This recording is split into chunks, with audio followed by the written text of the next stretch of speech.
Semifinal, আর final আসবে 3 জন।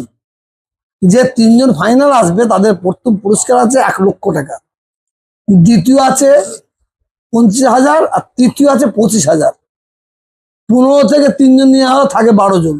যে 12 জন semifinal আসবে তাদের প্রত্যেককে আমরা 5,000 টাকা করে আমরা পুরস্কৃত করব।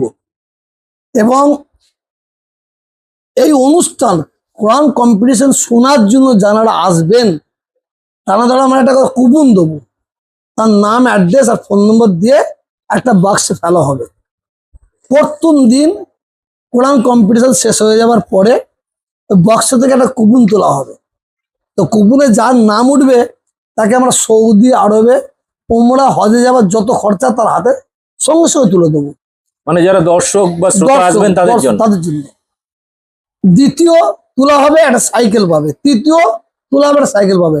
এটা প্রথম দিন। দ্বিতীয় দিনে ঠিক একই অবস্থা থাকবে, একই অবস্থা থাকবে।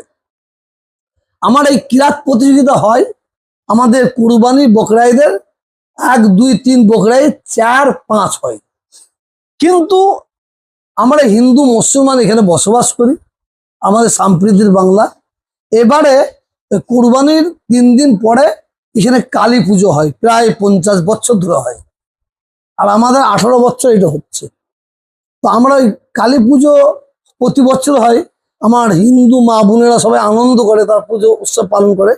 তাদের জন্য আমরা এবছরে আমরা দিনটা শুধু এই বছরের জন্য পিছিয়ে দিচ্ছি। পিছিয়ে দিয়ে আমরা 14, 15 অর্থাৎ আগামী শনিবার এবং রবিবার করেছি। আজকে আমার হিন্দু ভাইদের পুজো উৎসব মিটে গেছে, এবার আমাদের 14, 15 আমরা অনুষ্ঠান শুরু করব। এই অনুষ্ঠানে বাংলার বিভিন্ন জায়গা থেকে মানুষ আসবে এবং আরো অন্যান্য ভিআইপিরা আসবেন।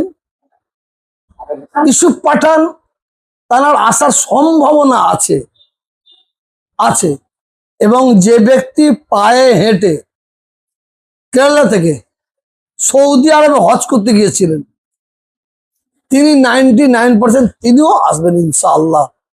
এই অনুষ্ঠানে যারা আসবে তাদের জন্য এখানে জাতি ধর্ম বর্ণ নির্বিশেষে সকলের জন্য, মানুষের জন্য শেষ দিনে আমরা সবাই মিলে 2টো হাত তুলে মালিকের কাছে প্রার্থনা করি এবং করব, যাতে সারা পৃথিবীর মানুষ, ভারতবর্ষের মানুষ, বাংলার মানুষ আমরা শান্তির সঙ্গে যেন বসবাস করতে পারি।